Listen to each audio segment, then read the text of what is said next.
Okay, let's try this another time around. Welcome to last week's edition of Distribution Demo. This week I am going to share my screen. We're going to go over the work that I've been doing off and on for the last milestone or so in regards to the init containers and their startup. This is impacted by things that are coming in the coming milestone and also will be beneficial not only for our own users, but our own production.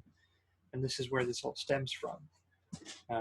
The general work is to try and replace the use of rake to check all the various dependencies of the database, the Redis instance, the migrations are all up to date. Where possible, using Ruby, but not all of rake and Rails. Most of our rake tasks actually bring up all of this information. Thanks for pointing out, TJ. I forgot to actually update the date in my copy and paste of the demo notes. So the idea is I'm going to take the master version of the charts. I'm going to install the current CMD master and then check the amount of time and resources it took to actually spawn the dependencies container and the containers thereafter. So I'm going to go ahead and do a Helm upgrade with the containers that have the changes I've recently made in play. And hopefully see a noticeable, viable path forward with the work that we're doing so far. This is all pretty much exploratory, but kind of want to walk through it all. So I've got my canvas connected right now, and we have nothing in it.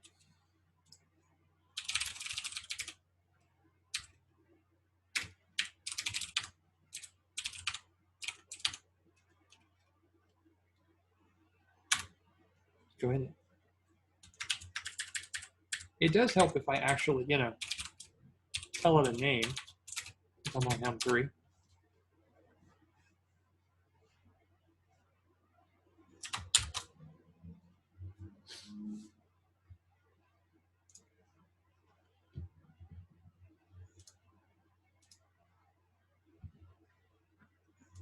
That do its work. While that fires up real quick, I'll give a quick rundown of what the biggest changes here are. So the first thing is the wait-for-deps script. Currently, the way we have the containers made, it's actually calling to GitLab rake, loading all the rake, all the database adapters, everything related to it, and then attempting to go, hey, database, 1, are you there? 2, do you have a version at all, and what is it?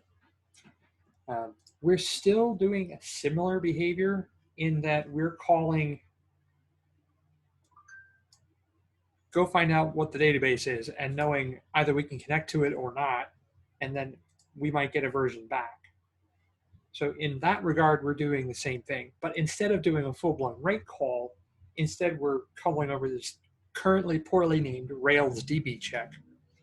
And we're doing nothing more than loading the absolute minimum amount of Ruby that's required. Using just require bundler setup, I can set up the gems that we have in the application installation, but not actually load any of the other items related to that. And then specifically pull in active record itself, just so I can get the base objects out of it. So we just pop into the working directory, load the config file, which you can see it says argv. So in wait-for-deps, it's taking the same kind of argument on whether we're looking for the database.yaml or database.geo.yaml. This leaves it agnostic to which one it's trying to check. And then we actually use active records base just to establish the connection, connect right to it because we're handing the configuration we already know, and then actually asking the active record migrator for its current status. That works whether you're using the structure.sql or the classic migrations. So we can safely handle this because that's how Active Record actually tracks that behavior. We are still waiting for web service to come all the way up.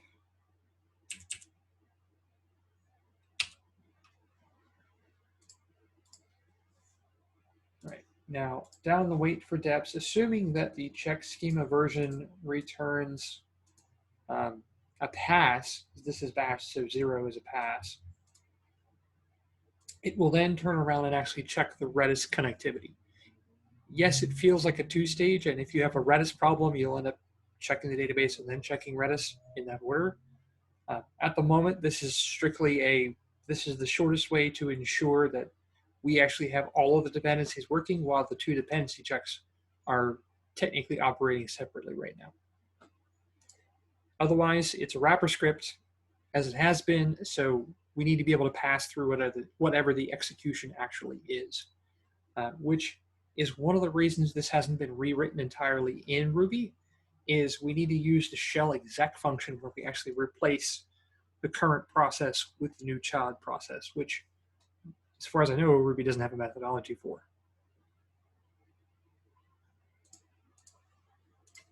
Okay. Yeah, Ruby actually has a kernel exec as well that does the same thing. Oh, it does? If we did want to use it. Yeah. That might be something of value, because it makes it a little more complex to work with, but we get better tracking and error handling inside of Ruby than we do with Bash. Okay, so we have everything actually up and running at this point. We have pretty much a pre-made query to find out how many seconds it actually took for the dependencies pod to come up, based on when did it actually start the process and when did it finish that process. So I'm actually going to check the web services pods versus Sidekick in this case.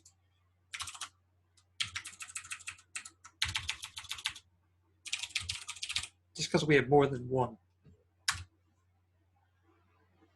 So here we have one took 10-ish seconds and one took 12-ish seconds. I say ish because I can't get any smaller resolution on what's actually happening here. So the easiest way for me to replicate exactly how much time did this actually take is to actually pop into a given pod and actually run the wait for deps script.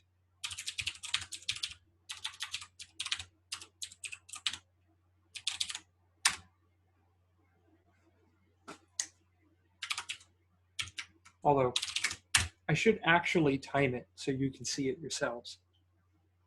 Me trying to calculate on the video is kind of hard.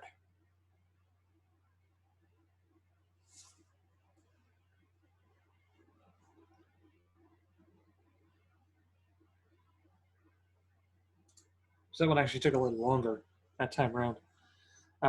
As you can see here, the real versus user here, yeah, 12.5+ seconds to actually run the wait for deps.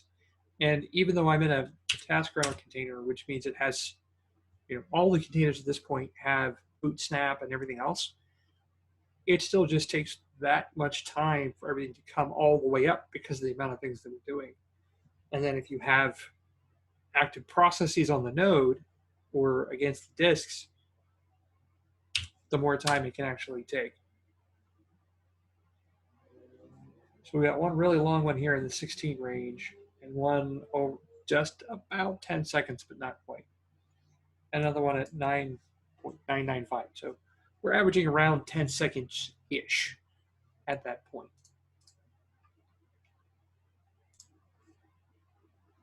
Okay, so we went over what the Rails DB check is, and it's pretty much quick and dirty. Is did I have a connection message, connection error? If so, actually tell us what the error was, because if you use pSQL and you get a failure, you don't get told what the error message is at the command line. So really problematic. It's the one bonus to actually doing this as a part of Ruby instead, is we can actually find out exactly what the error codes coming back were from the connector. Assuming that passes, we know we have the return value is actually the migration status. And then we go back into our existing pattern of, does it match to what we have code base wise? Can we move forward if the database is newer than our code base? Assuming that happens, we go into this Redis ping. Instead of having Rails just check everything, what we're doing is actually consuming, I'm going to collapse that.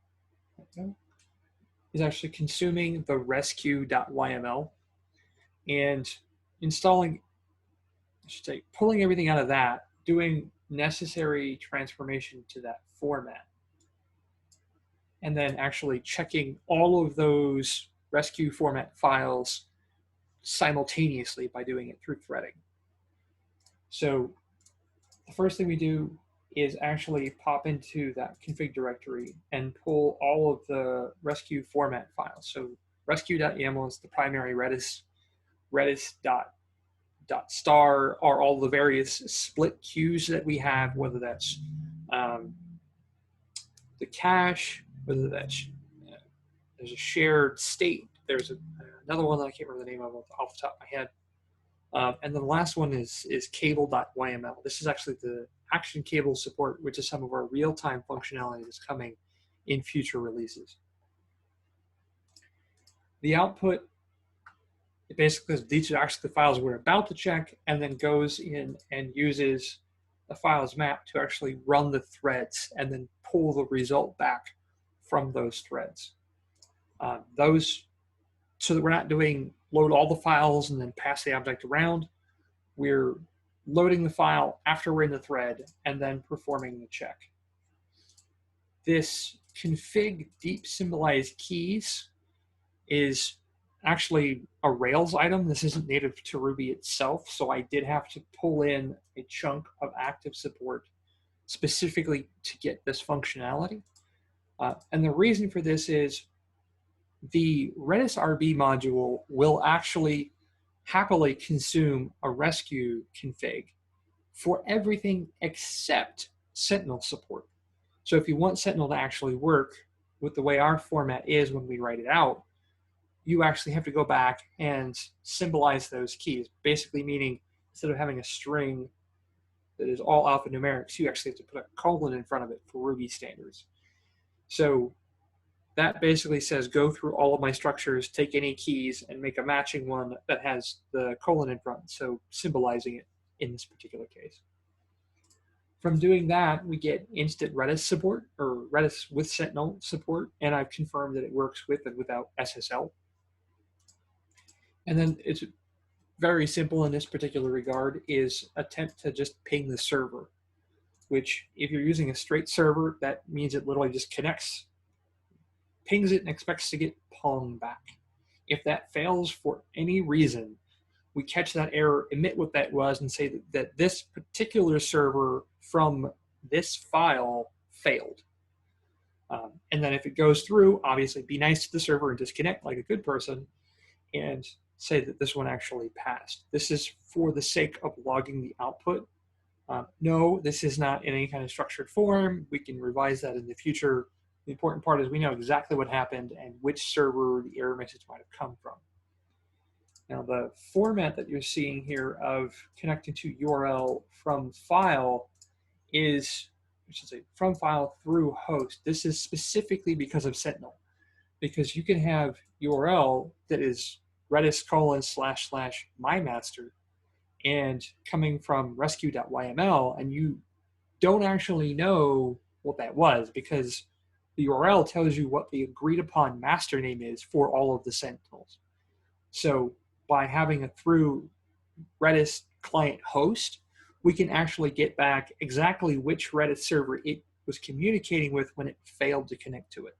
Just in the off chance that you've got one node that gets flaky on you and it runs again, Sentinels return a different master, and back we're happy again. Any questions on that before I go ahead and run the new one?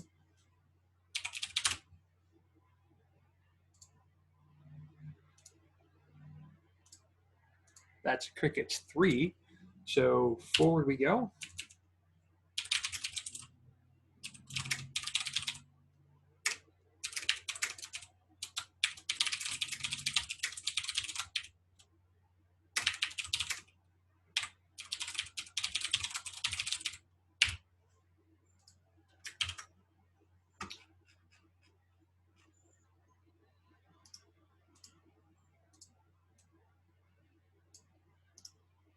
Make use of the GitLab version flag that's for development, exactly like this, not for production use in case anybody ever watches this in the future.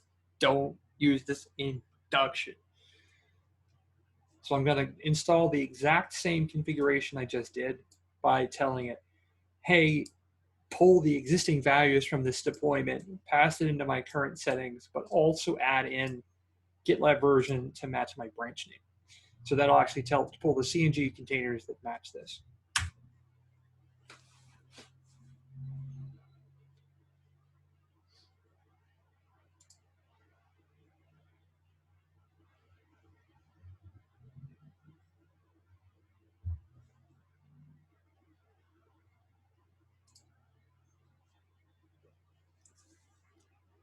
Element, I probably could have skipped shared secrets because I was running the exact same pods, but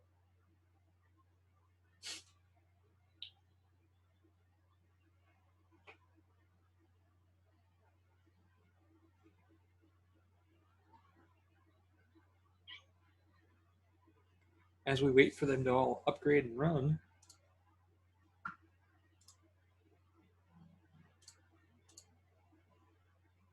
let's see what level of metrics we actually have here.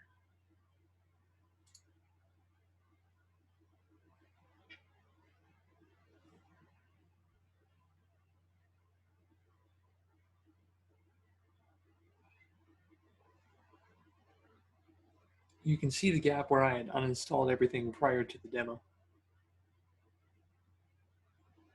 So I'm just going to go ahead and grab everything from about 505 forward.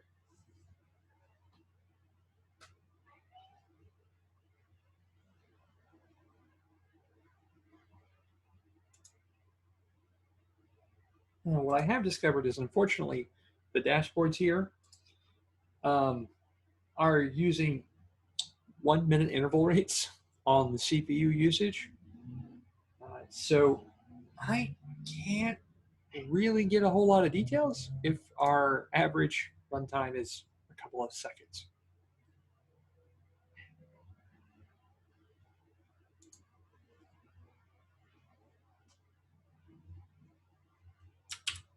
I'm just waiting for the new ones to finish coming.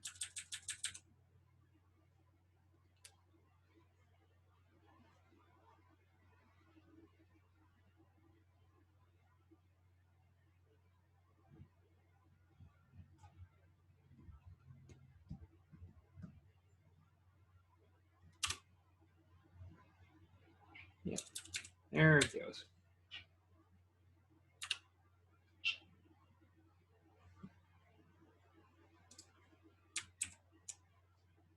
Okay. So let's see what those containers took. You can see this is the last old one being rolled out by the PDB. And we have somewhere between 3 and 5. I say between 3 and 5. It could be just over 5, but more than likely it's 4.5 plus because rounding.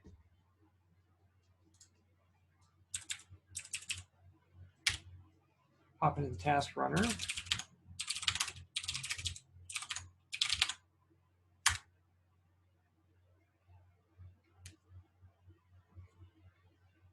And we got the new output, as I said, is we're checking our Redis. These are the two files that we're going to check.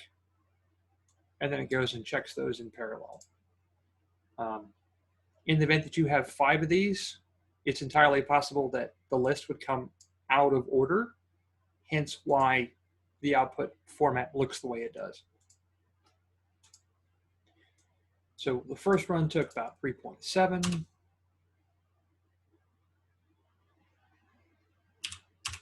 3.5.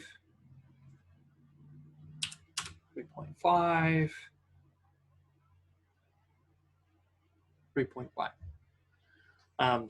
That may not seem like a lot, but when you take into account that this actually gets amplified based on the speed of the backing store, the image itself, right? So the more files you need to read, the more time you spend waiting.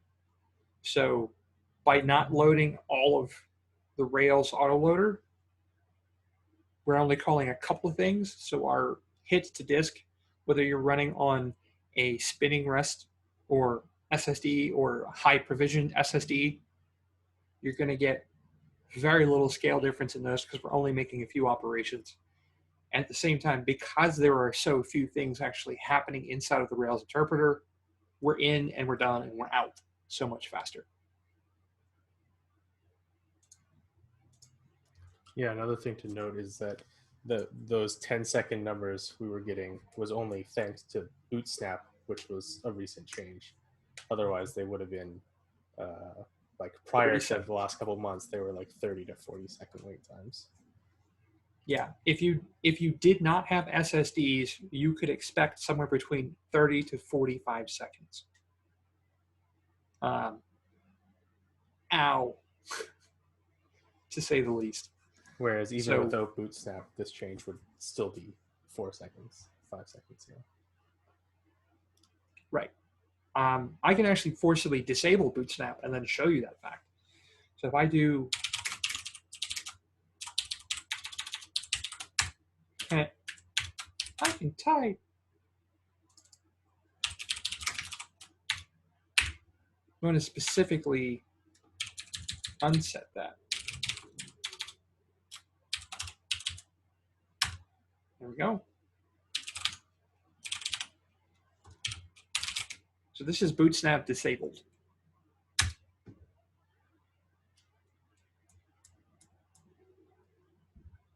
No difference. I can reinstall with the master versions and let it run and do the exact same thing to provide that example, actually. But you could probably just run the DB version break task from here as well, and you'll see.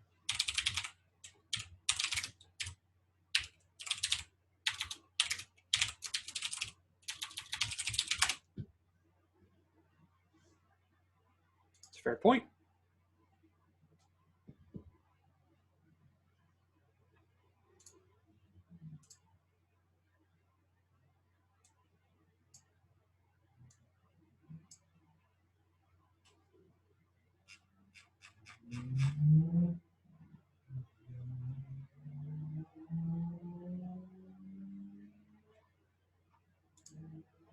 Yeah. And that's without Bootsnap on a node that's got fast disk and access to the file cache, because it's run across a good chunk of this repeatedly. So, I mean, when you stop and take this into account, that in combination with Bootsnap, this is painful. Bootsnap makes it a significant chunk better. And then these iterations, when they are finally ready to go in, because there's a lot of things that have to be taken into account, will have a drastic impact.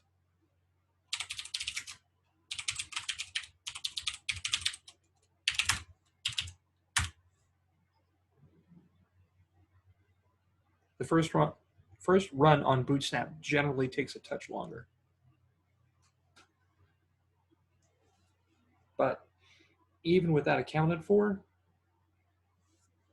we're still going to see timings in the teens.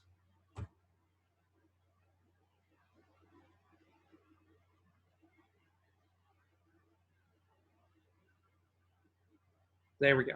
That's the fastest one we're going to get, is the 10.4 seconds. And that's doing essentially the same job as the wait-for-deps script does now that it's calling two separate Rubies. And I mean, at the moment, I'm still firing up 2 instances of Ruby.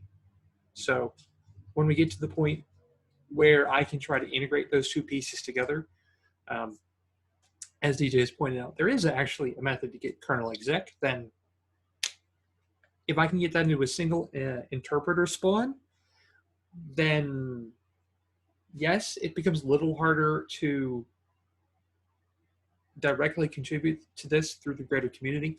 But the less time we, let's face it, the fewer times we have to start Ruby and the interpreter has to come into play and we have to load modules, that's fewer IO hits. That's fewer cycle times. That's fewer stack allocations. The more we can get done faster. So I don't think we're ever going to get below a certain minimum speed. I know that if I do raw commands, if I read a CLI ping, which does not work with Sentinel, by the way, that you can get that to fire off in about a quarter of a second with full startup connect round trip response. In pSQL client, you can get that to turn around in about the same amount of time, assuming the servers are really nearby, right? Because there's network latency that you can't erase that. You just have to minimize as much as you can.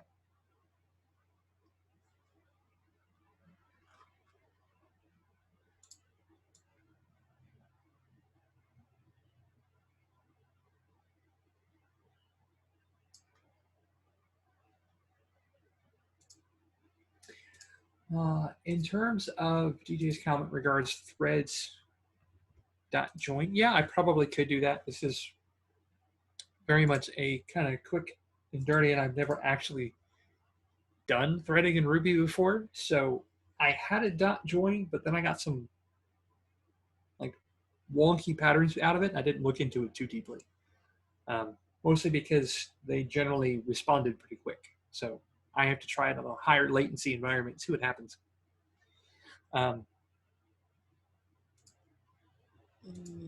So one of the things this does not take into account, and this is where the complication comes into play, is that in 13.1, so this milestone and what I'm working on this week is the implementation of load balancing for the database.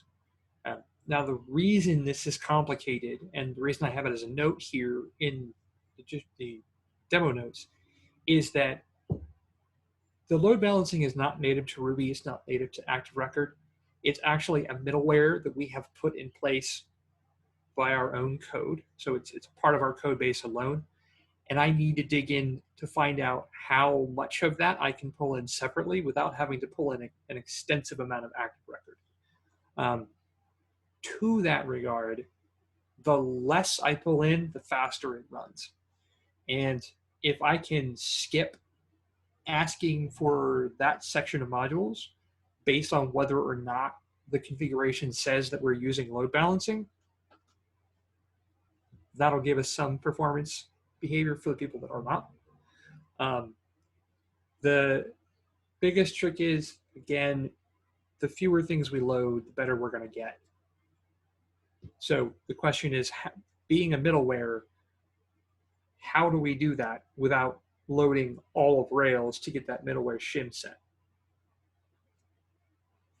That's really the biggest snag to these. Otherwise, they'd be nigh ready as a first improvement going forward as it is.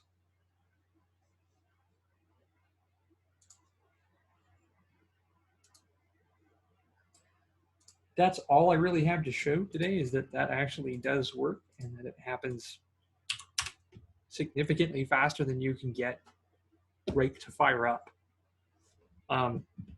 There is a way to get Rake to fire faster, by the way, which is to tell it not to use the database. However, can't do that here. So there's not a lot that we can get around.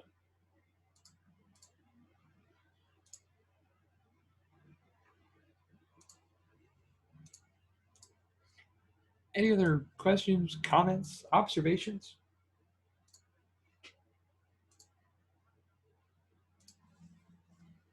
I like the approach you're taking there, Jason. Especially, well, it looked like for Redis we needed to pull in the Ruby as well in order to get that Sentinel stuff working. Like you said, the Redis ping wasn't working without it, so that seemed necessary there. But especially for the database side of it and calling current version, Certainly we could just use SQL, as we know the tables and stuff like that. And it's less the SQL that's the problem and more the other potential config items that people have managed to get into their database.yaml that make it a little bit more fragile if we had to interpret those settings versus just using what you've done here with Active Record. No, sorry. Right. And then we get into the funny stuff like SSL on, SSL off, and what flags are you passing to pSQL and all that kind of fun stuff. Mm-hmm. This change, the change you did here for the database, it's interesting. We last released in 13.0, we had on the Omnibus side, we had this discussion around checking the database version, but we ended up not doing it for 13.0 in Omnibus. We instead put a check just into the Rails code base. Part of the reason we didn't put it into Omnibus is because we didn't have a clear idea of what this code would look like in order to read the database.yaml. And it was kind of the same thing. I didn't feel like we should be just interpreting the GitLab.rb and not the database.yaml. But this is actually a pretty good example of what we could do in Omnibus as well, to grab a connection to the database to do things like ask what the database version is. Right. And it has been brought up, hey, if you put this into rake, technically we can make it a rake task, but when we do that, this shows one area of Ruby and rake that I'm not 100% sure on. When we do that, we have to be super careful about the number of things that we actually touch. Right? This is an example of, this is how much time you could save even spinning up 2 separate instances of Ruby by just not touching all of that stuff. So if there is a safe way to get rake to fire up and reduce the number of things it loads explicitly so that it's only loading enough to gather the configuration it needs and actually execute the query it needs and not touch everything else, then that could be a way forward, and this could be moved directly into the code base. But then we're into that touch base on, should the application start or refuse to start if it can't reach Redis? Because right now the application is quite happy enough to just start up without Redis there. Not a brilliant idea. It does get weird until Redis shows up, but it will just happily start up because it will retry until it gets it. You might get a few 500s until that occurs, but it won't just outright die. Whereas if the application is starting up and you don't have a database, yeah, no, that's a bad day. Because it can't load its settings, all the initializers, well, not all the initializers, but a significant portion of the initializers do something with the database and data loading.